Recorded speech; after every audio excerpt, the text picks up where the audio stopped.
નમસ્કાર દર્શક મિત્રો, સ્પાર્ક ટુડે ન્યૂઝના આ સ્ટુડિયોમાં આજે આપણી સાથે ગુજરાત માજી સૈનિક સેવા ફાઉન્ડેશનના નિમાવત જીતેન્દ્ર એમ જે હાજર છે, જેઓ પોતાની સંસ્થા દ્વારા જે માજી સૈનિકો છે તેમના પરિવારની દીકરીઓ અને દીકરાના લગ્ન કરાવે છે, સમૂહ લગ્ન કરાવે છે. તેઓ આજે આપણી સાથે આ સ્ટુડિયોમાં ઉપસ્થિત છે. આવો આપણે જાણીએ એમના દ્વારા કે એ આવું સુંદર કાર્ય કેવી રીતે કરે છે અને એમને આ પ્રેરણા કેવી રીતે મળી. જી, સર્વપ્રથમ તો સ્પાર્ક ટુડે ન્યૂઝને હું આભાર વ્યક્ત કરું છું કે અમને આ મોકો આપ્યો કે અમારા જે વિચારો છે એ જન જન સુધી પહોંચાડવાનું. માજી સૈનિક સેવા ફાઉન્ડેશન એ ગુજરાતના તમામ માજી સૈનિકો, શહીદ પરિવારો, વીર નારીઓ એ તમામનું કોઈ પણ પ્રશ્ન હોય, ચાહે ઘરેલું પ્રશ્ન હોય, ચાહે સામાજિક પ્રશ્ન હોય, ચાહે પેન્શનને લગત પ્રશ્ન હોય, એ તમામ પ્રશ્નોનું નિરાકરણ અવારનવાર કરતું આવ્યું છે. અને એના જ ભાગરૂપે એક સમૂહ વિવાહનું આયોજન ગુજરાત માજી સૈનિક સંગઠન, માજી સૈનિક સેવા ફાઉન્ડેશન દ્વારા આ ચતુર્થ સમૂહ વિવાહનું આયોજન 26/4/26ના રોજ વડોદરા ખાતે કરવામાં આવી રહ્યું છે. અને એ સમૂહ વિવાહમાં 21 જોડાઓ હાલ અત્યારે સમૂહ વિવાહમાં જોડાયેલા છે. નિમાવત સાહેબ, તમને આ જે કાર્યક્રમ, તમે આ સમૂહ લગ્નનો કાર્યક્રમ કરો છો, તો એની પ્રેરણા અને તમને કેવી રીતે મળી અને એમાં શું કોઈ નાત જાતનો ભેદભાવ હોય છે એમાં? જી, હું જ્યાં પણ જતો હોઉં છું, કોઈ પણ ફંક્શનમાં જાઉં કે કોઈ પણ કાર્યક્રમમાં જતો હોઉં છું, તો ત્યાં ઉપસ્થિત હું રહેતો હોય તો મને એક જ વિચાર આવતો હોય છે કે આ કાર્યક્રમ કે આ ફંક્શનમાંથી હું મારા માજી સૈનિક પરિવાર માટે શું કરી શકું. એટલે હું આવા જ એક કાર્યક્રમ, જે સમૂહ વિવાહનું કાર્યક્રમ હતો, એમાં હું ત્યાં હાજરી આપવા મને આમંત્રણ આપેલું, એટલે હું ત્યાં હાજરી આપી અને ત્યાં હું બેઠો. એટલે મને એક ત્યાં જ વિચાર આવ્યો કે જો આજના આ સક્ષમ સમાજો છે, હું એ ઉદાહરણ આપું તો સક્ષમ સમાજમાં આપણે ગુજરાતમાં પટેલ સમાજ બહુ સક્ષમ સમાજ છે. અન્ય સમાજો જેવા સક્ષમ સમાજો છે, એ પણ ઘણા બધા બીજા અન્ય સમાજો છે, એ પણ સક્ષમ સમાજો છે. જો એ સમૂહ વિવાહનું આયોજન કરતા હોય તો અમારા માજી સૈનિક પરિવાર જે નજીવું પેન્શન, જે કે ઘર ચલાવવું મુશ્કેલ પડે છે, અને એનાથી વિપરીત પરિસ્થિતિ જે વીરનારીઓની છે, જે શહીદ પરિવારોની છે, એ સમજો એ તો બિલકુલ નજીવું પેન્શન છે. તો એનું આજના જે વર્તમાન યુગ છે, એ વર્તમાન યુગમાં એને ઘર ચલાવવું, બાળકોનો અભ્યાસ કરાવવો, અને એમાંય કોઈ મોટી ઉંમરના બાળકો હોય તો આ લગ્ન એમના કરાવવા, એ એના માટે એક કપરી પરિસ્થિતિ છે. એટલે મને ત્યાં વિચાર આવ્યો કે અમે આવું કેમ ન કરાવી શકીએ. સમૂહ વિવાહ થકી આપણા માજી સૈનિક પરિવારોને જોડીએ, એમના એકબીજામાં સામાજિક સમરસતા આવે, અને આવું આયોજન કરી અને આપણા પરિવારને કઈ રીતે મદદરૂપ થાય અને ઓછામાં ઓછા ખર્ચે તમામ માજી સૈનિકોના લગ્ન સંપન્ન થાય, દીકરીઓના લગ્ન સંપન્ન થાય, એવો વિચાર અમે મૂક્યો. અને એ વિચાર થકી અમે આજે આયોજન કર્યું ને અત્યારે હાલ ચતુર્થ સમૂહ વિવાહનું આયોજન કરવા જઈ રહ્યા છીએ. જી બિલકુલ. નિમાવત સાહેબ, સમૂહ લગ્ન અને માજી સૈનિકની જ્યારે વાત આવે છે, તો સૈનિકમાં તો દરેક નાત જાતના લોકો સૈનિક હોય છે, બરાબર?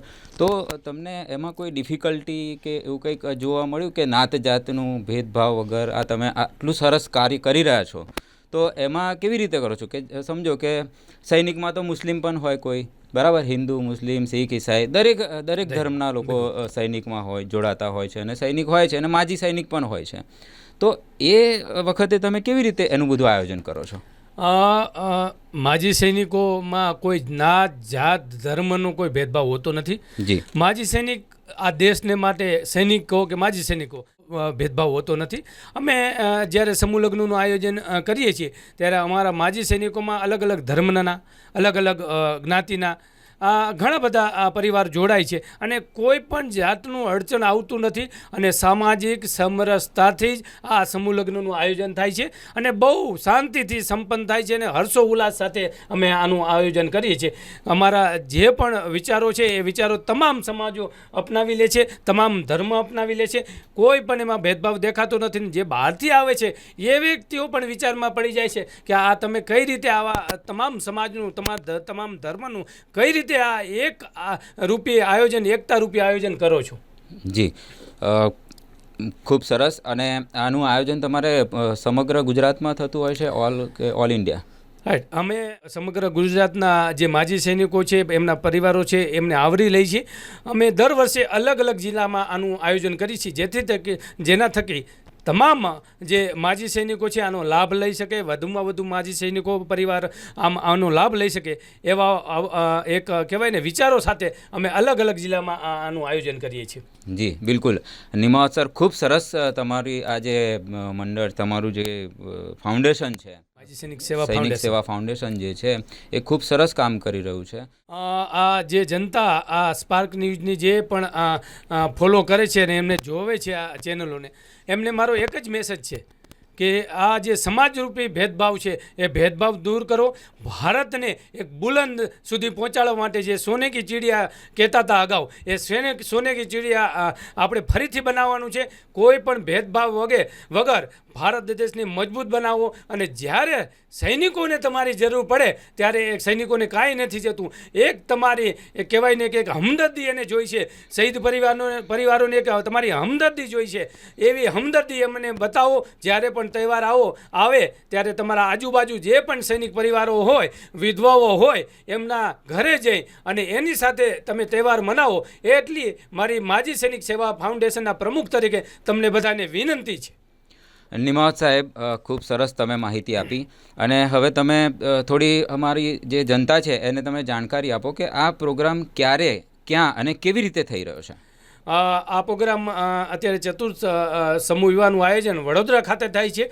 અને વડોદરાની તમામ જનતાને અને આજુબાજુની જે જનતા છે એને હું આવકારું છું. આ પ્રોગ્રામમાં એક અનોખો પ્રોગ્રામ છે. સમૂહ વિવાહ એ સૈનિક પરિવારોનો સમૂહ વિવાહ છે. દરેક સમાજમાં તો થતું જ હોય છે. આમાં આપ સર્વને હું આમંત્રણ પાઠવું છું, દિલથી આમંત્રણ પાઠવું છું. અમારા સમગ્ર હોદ્દેદારો વતી તમને આમંત્રણ પાઠવું છું અને આપ પધારો. અને આજુબાજુ જનતા જે છે એમને મારો એક જ મેસેજ છે કે ફરીથી હું વિનંતી કરું છું કે સૈનિક પરિવારની પડખે તમે ઊભા રહો. ખાલી એને તમારી હમદર્દીની જરૂર છે. અને આ જે સમૂહ વિવાહનું આયોજન છે એ 26/4/2026ના રોજ આપણે છાણી ખાતે જે અતિથિ ગૃહ છે નિજામપુર, ત્યાં આપણે આનું આયોજન કરવામાં આવી રહ્યું છે. એટલે આપ સર્વે રવિવારના રોજ જરૂરથી પધારો એવું મારું ભાવભર્યું આમંત્રણ છે.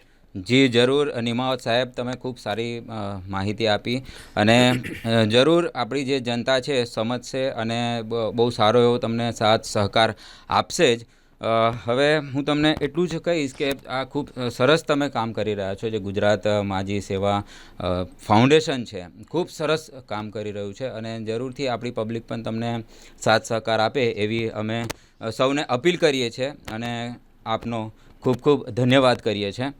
તો દર્શક મિત્રો, આ હતા ગુજરાત માજી સેવા ફાઉન્ડેશનના પ્રમુખ નિમાવત જીતેન્દ્ર એમ. અને ખૂબ સારી આપણને માહિતી આપી છે. તે બદલ અમે સ્પાર્ક ટુડે ન્યૂઝ અને તેના તમામ દર્શકો એમની સાથે છે, એમની પડખે છે. એ ખૂબ સરસ સારું કામ કરી રહ્યા છે. તેમાં તેઓ આગળ વધે અને ખૂબ ખૂબ ઉત્તરોત્તર પ્રગતિ કરે તેવી અમે તેમને શુભેચ્છા પાઠવીએ છીએ.